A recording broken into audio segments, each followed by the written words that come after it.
ಜೋಯಿಸರು ಮೂಡಲಿಂದ ಬಂದು ಯೇಸುವಿಗೆ ನಮಸ್ಕರಿಸಿದ್ದು. ಮತ್ತಾಯನು ಬರೆದ ಸುವಾರ್ತೆ 2ನೇ ಅಧ್ಯಾಯ 1-23. ಅರಸನಾದ ಹೆರೋದನ ದಿನಗಳಲ್ಲಿ ಯೂದಾಯ ಸೀಮೆಯ ಬೆತ್ಲೆಹೇಮ್ ಎಂಬ ಊರಲ್ಲಿ ಯೇಸು ಹುಟ್ಟಿದಾಗ ಮೂಡಣ ದೇಶದ ಜೋಯಿಸರು ಯೆರೂಸಲೇಮಿಗೆ ಬಂದು, ಯಹೂದ್ಯರ ಅರಸನಾಗಿ ಹುಟ್ಟಿದವನು ಎಲ್ಲಿದ್ದಾನೆ?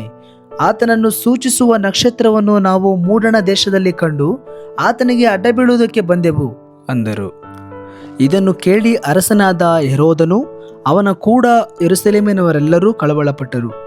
ಅವನು ಯಹೂದ್ಯರ ಎಲ್ಲ ಮಹಾಯಾಜಕರನ್ನೂ ಶಾಸ್ತ್ರಿಗಳನ್ನು ಕೂಡಿಸಿ, ಕ್ರಿಸ್ತನು ಹುಟ್ಟಬೇಕಾದದ್ದು ಎಲ್ಲಿ ಎಂದು ಅವರನ್ನು ಕೇಳಿದನು. ಅವರು ಅವನಿಗೆ, ಯೂದಾಯದ ಬೆತ್ಲೆಹೇಮಿನಲ್ಲಿಯೇ. ಯಾಕೆಂದರೆ ಯಹೂದ ಸೀಮೆಯ ಬೆತ್ಲೆಹೇಮೆ, ಯಹೂದದ ಮುಖ್ಯ ಪಟ್ಟಣಗಳಲ್ಲಿ ನೀನು ಎಷ್ಟು ಮಾತ್ರವೂ ಸಣ್ಣದ್ದಲ್ಲ.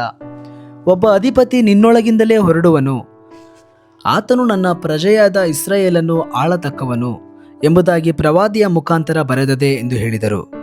ಆಗ ಹೆರೋದನು ಯಾರಿಗೂ ತಿಳಿಯದಂತೆ ಆ ಜೋಯಿಸರನ್ನು ಕರೆಸಿ ಆ ನಕ್ಷತ್ರವು ಕಾಣಿಸಿದ ಕಾಲವನ್ನು ಅವರ ಕಡೆಯಿಂದ ಚೆನ್ನಾಗಿ ತಿಳಿದುಕೊಂಡು, ನೀವು ಹೋಗಿ ಆ ಕೂಸಿನ ವಿಷಯದಲ್ಲಿ ಚೆನ್ನಾಗಿ ವಿಚಾರಣೆ ಮಾಡಿರಿ. ಅದು ಸಿಕ್ಕಿದ ಮೇಲೆ ನನಗೆ ತಿಳಿಸಿರಿ. ನಾನೂ ಬಂದು ಅದಕ್ಕೆ ಅಡ್ಡ ಬೀಳಬೇಕು ಎಂದು ಹೇಳಿ ಅವರನ್ನು ಬೆತ್ಲೆಹೇಮಿಗೆ ಕಳುಹಿಸಿದನು.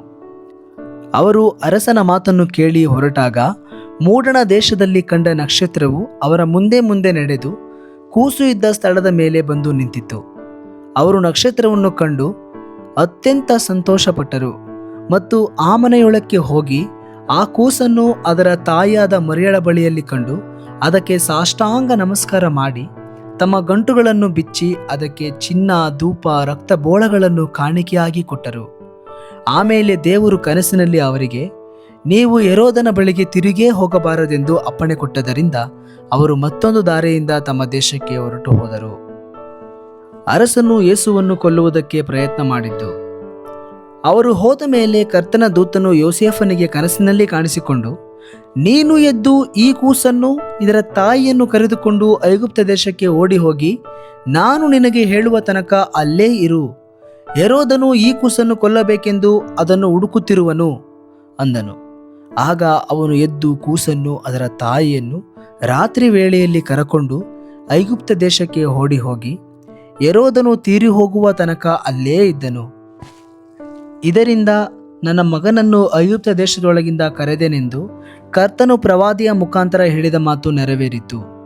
ಆಗ ಹೆರೋದನು ತನಗೆ ಜೋಯಿಸರು ಮೋಸ ಮಾಡಿದರೆಂದು ತಿಳಿದು ಬಹಳ ಸಿಟ್ಟಾಗಿ ಆಳುಗಳನ್ನು ಕಳುಹಿಸಿ ತಾನು ಜೋಯಿಸರಿಂದ ತಿಳಿದುಕೊಂಡ ಕಾಲಕ್ಕೆ ಸರಿಯಾಗಿ ಬೆತ್ಲೆಹೇಮಿನಲ್ಲಿಯೂ ಅದರ ಎಲ್ಲ ನೆರೆಹೊರೆ ಹಳ್ಳಿಗಳಲ್ಲಿಯೂ 2 ವರ್ಷದೊಳಗಿನ ಗಂಡು ಕೂಸುಗಳನ್ನೆಲ್ಲ ಕೊಲ್ಲಿಸಿದನು. ಯೆರೆಮೀಯನೆಂಬ ಪ್ರವಾದಿಯು ಹೇಳಿದ ಮಾತು ಆ ಕಾಲದಲ್ಲಿ ನೆರವೇರಿತು. ಅದೇನೆಂದರೆ, ರಾಮದಲ್ಲಿ ಬೊಬ್ಬೆಯು ಕೇಳಿಸಿತು, ಅಳುವಿಕೆಯೂ ಬಹು ಗೋಳಾಟವೂ ಉಂಟಾದವು. ರಾಹೇಲಳು ತನ್ನ ಮಕ್ಕಳಿಗೋಸ್ಕರ ಅತ್ತತ್ತು ಅವರು ಇಲ್ಲದೆ ಹೋದದಕ್ಕಾಗಿ ಸಮಾಧಾನ ಹೊಂದಲೊಲ್ಲದೆ ಇದ್ದಳು ಎಂಬುದು. ಹೆರೋದನು ತೀರಿ ಹೋದ ಮೇಲೆ ಐಗುಪ್ತ ದೇಶದಲ್ಲಿ ಕರ್ತನ ದೂತನು ಯೋಸೇಫನಿಗೆ ಕನಸಿನಲ್ಲಿ ಕಾಣಿಸಿಕೊಂಡು, ನೀನು ಎದ್ದು ಕೂಸನ್ನು ಅದರ ತಾಯಿಯನ್ನು ಕರಕೊಂಡು ಇಸ್ರಾಯೇಲ್ ದೇಶಕ್ಕೆ ಹೋಗು. ಕೂಸಿನ ಪ್ರಾಣವನ್ನು ತೆಗೆಯಬೇಕೆಂದಿದ್ದವರು ಸತ್ತು ಹೋದರು ಎಂದು ಹೇಳಿದನು. ಆಗ ಯೋಸೇಫನು ಎದ್ದು ಕೂಸನ್ನು ಅದರ ತಾಯಿಯನ್ನು ಕರಕೊಂಡು ಇಸ್ರಾಯೇಲ್ ದೇಶಕ್ಕೆ ಬಂದನು. ಆದರೆ ಅರ್ಕೆಲಾಯನು ತನ್ನ ತಂದೆಯಾದ ಹೆರೋದನಿಗೆ ಬದಲಾಗಿ ಯೂದಾಯವನ್ನು ಆಳುತ್ತಾನೆಂದು ಕೇಳಿ ಅಲ್ಲಿಗೆ ಹೋಗುವುದಕ್ಕೆ ಅಂಜಿದನು. ಆಗ ಅವನು ಕನಸಿನಲ್ಲಿ ದೇವರ ಅಪ್ಪಣೆಯನ್ನು ಹೊಂದಿ ಗಲಿಲಾಯ ಸೀಮೆಗೆ ಹೋದನು ಮತ್ತು ನಜರೇತ್ ಎಂಬ ಊರಿಗೆ ಬಂದು ಅಲ್ಲಿ ಮನೆ ಮಾಡಿಕೊಂಡು ಇದ್ದನು. ಇದರಿಂದ ನಜರಾಯನೆಂಬ ಹೆಸರು ಆತನಿಗೆ ಬರುವುದು ಎಂಬುದಾಗಿ ಪ್ರವಾದಿಗಳಿಂದ ಹೇಳಿಸಿರುವ ಮಾತು ನೆರವೇರಿತು.